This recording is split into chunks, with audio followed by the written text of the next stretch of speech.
Cosa ne Sì, pensano gli ingegneri di io questa pioggia di vorrei. milioni in arrivo? Allora, sicuramente la pioggia di milioni in arrivo si presume, si spera che sia per tutti gli attori del settore dei lavori pubblici un grosso volano. Chiaro è che ci sono tutta una serie di criticità da tenere in considerazione. Primo fra tutti, uno degli aspetti che sono stati affrontati sia da dottor Porco che da dottor Matta e che a noi come Ordine degli Ingegneri di Cagliari è particolarmente caro, e cioè lo snellimento della macchina amministrativa. Sicuramente il processo della filiera degli appalti pubblici non può non passare attraverso lo snellimento delle procedure. Snellimento che in qualche maniera forse il codice degli appalti ha cercato di realizzare, ma che sicuramente non è riuscito ad ottenere, o perlomeno non nella sua totalità.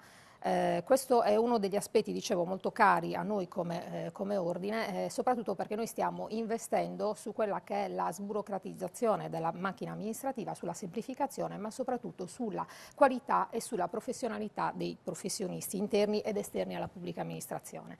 Riteniamo infatti che sia fondamentale la formazione del professionista interno alla pubblica amministrazione, in modo tale che la burocrazia, la buona burocrazia, quindi l'applicazione delle norme e non quella che viene definita la cattiva burocrazia, quindi quella che blocca, in qualche modo abbia come dire, una spinta in senso positivo.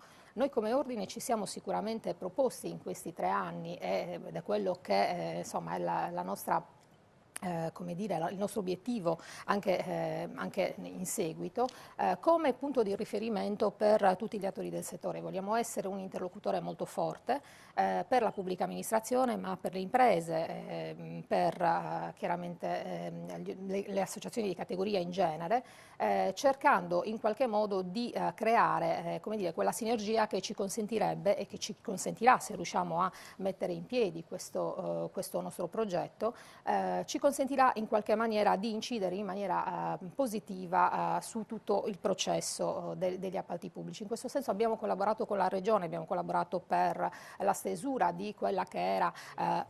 Come? Non si sente? Non Dica, si- prego. Dicevo, abbiamo collaborato per la stesura di quella che è la legge urbanistica, abbiamo collaborato alla stesura del del disegno di legge sugli appalti, che è stata approvata in giunta di recente. Sicuramente ci sono, ripeto, delle criticità che vanno affrontate. Per quanto riguarda i bandi relativi ai servizi di ingegneria e architettura, posso dire che il trend, a differenza di quello che è successo per le imprese, tra il 2015 e il 2016, dati del nostro centro studi che stiamo pubblicando proprio in questi giorni, vedono un trend stabile. Devo dire che dal 2015 al 2016 c'è stata una differenza esclusivamente di 20 bandi pubblicati.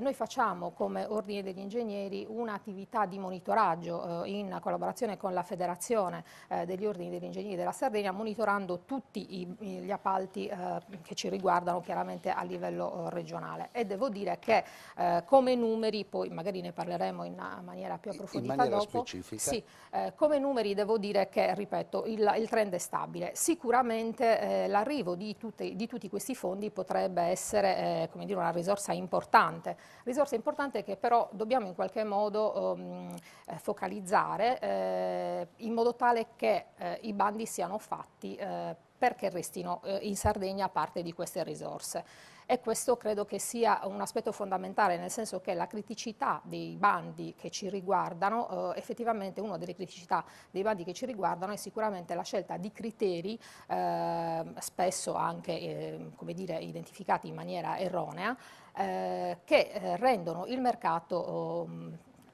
aperto esclusivamente a tipologie di professionisti che in Sardegna in qualche maniera scarseggiano per quella che è la specificità della nostra professione. Sicuramente è necessario, al di là dei numeri, che ripeto poi analizzeremo magari dopo nello specifico, è fondamentale un approccio diverso alla professione, ma cioè, quindi multidisciplinare per quanto ci riguarda, ma soprattutto un approccio diverso al sistema appalti, con una sinergia con le imprese. Adeguata ad hoc per quel tipo Assolutamente di sì. sistema. Ingegner Puddu, allora, vediamo, abbiamo avuto delle opinioni diverse in partenza.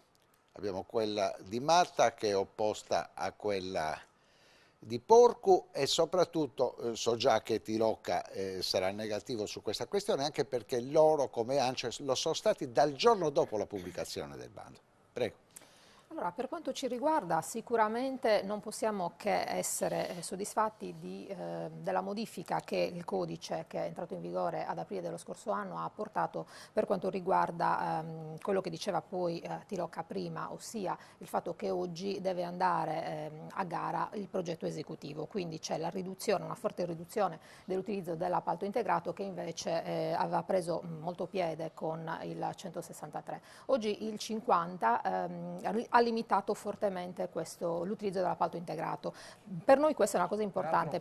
Con la deroga adesso di un anno per i progetti già approvati prima dell'entrata in vigore prima del dell'entrata codice. in vigore, sì. Assolutamente sì. Tentativo di provare a recuperare quei progetti che sono rimasti incagliati. fermi, sì. Assolutamente. Quindi sicuramente per noi questa è una cosa importante. Perché? Perché questa azione del codice di fatto riporta al centro dell'opera pubblica il progetto. Perché affermo questo e affermiamo questo come ordine? Perché comunque i dati del Centro Studi Nazionale hanno dimostrato che l'utilizzo dell'appalto integrato in realtà, poiché faceva perdere all'amministrazione, come dire, il controllo su quella che era la progettazione esecutiva dell'opera, sostanzialmente non faceva altro che far aumentare notevolmente i tempi, ma anche i costi dell'opera pubblica. Per cui effettivamente si è riusciti a dimostrare questa specificità dell'appalto integrato così come veniva in qualche maniera utilizzato dalle pubbliche amministrazioni e effettivamente da questo punto di vista il nuovo codice ci viene in aiuto. Ci viene in aiuto perché si è capito che fondamentalmente una buona progettazione di fatto poi determina la buona riuscita dell'opera pubblica. Quindi devo dire che la buona riuscita dell'opera pubblica passa per la progettazione, ma comincia molto prima, comincia con la programmazione e in questo io mi voglio associare a quello che è stato detto prima, che è emerso da chi mi ha preceduto, perché effettivamente quello che manca all'interno della pubblica amministrazione, seppur arrivano questa pioggia di milioni, sono le risorse umane. La pubblica amministrazione oggi non è dotata delle risorse, perlomeno qua in Sardegna, non è dotata delle risorse umane e del personale necessario a gestire appalti di questo tipo, un numero di appalti di questo tipo.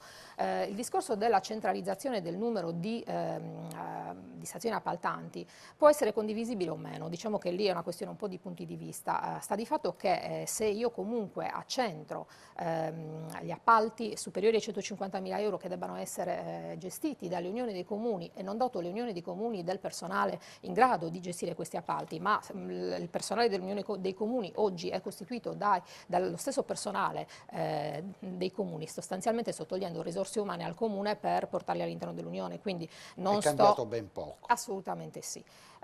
Quindi assolutamente quella che è stata la nostra richiesta anche alla Giunta regionale è proprio quella di dotare le pubbliche amministrazioni di risorse economiche da investire sul personale. È chiaro che poi l'opera pubblica in sé ha dei tempi che sono differenti e che cozzano in qualche maniera con i tempi del bilancio, cioè non dimentichiamoci che abbiamo anche questa grossa problematica, per cui i tempi che sono dettati sostanzialmente da quello che è il codice fondamentalmente poi spesso e volentieri non collimano con quelle che sono le norme relative al bilancio e quindi l'opera rimane ferma anche per questo motivo. Ma non solo, dobbiamo anche tener conto del fatto che fondamentalmente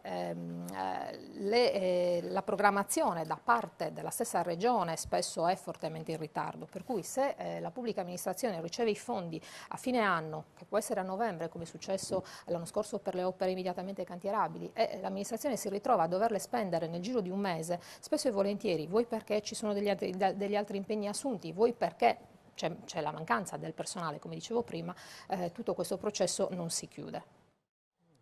Sicuramente il discorso sull'appalto integrato non può essere, per quel che ci riguarda, condivisibile. Prima di tutto perché sì, è vero che le pubbliche amministrazioni hanno forse abusato, anzi sicuramente abusato dell'appalto integrato per una questione di tempi stretti, però è anche vero che questo nasce da una cattiva programmazione, fondamentalmente, che può nascere da una programmazione sbagliata dalla regione e poi chiaramente si riversa sull'ente locale, però di fatto è una cattiva programmazione, quindi ripeto quello che ho detto precedentemente, tutti gli attori della filiera devono in qualche maniera rivedere un pochino quello che è il sistema degli appalti, perché poi alla fine se questo sistema non funziona non può essere solo colpa e non è sicuramente solo colpa del codice. Questo nuovo codice ha delle criticità e questo lo sappiamo, altrimenti non sarebbe stato necessario un correttivo adesso come quello che entrerà insomma in vigore il 20. La risposta non è mai, non può essere solo normativo o Appunto, legislativa, assolutamente perché sì. siamo 30 anni che cambiamo di palo in frasca e rivoltiamo Assolutamente. tutto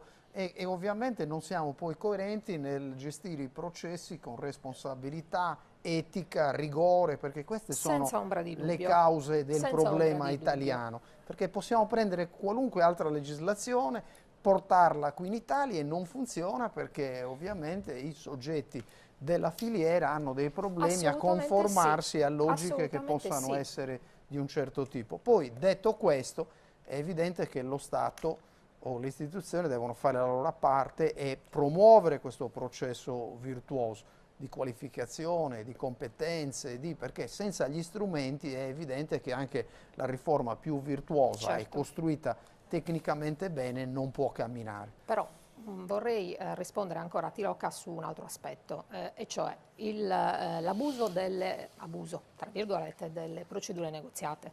In realtà il nuovo codice ha esteso in maniera abbastanza forte quelle che sono le soglie. Però il nuovo codice dice anche un'altra cosa, dice che c'è sempre la possibilità di utilizzare le procedure ordinarie, quindi lì torniamo a quello che è l'amministrazione che decide di fare, la stazione appaltante che decide di fare. Per cui il problema grosso qual è?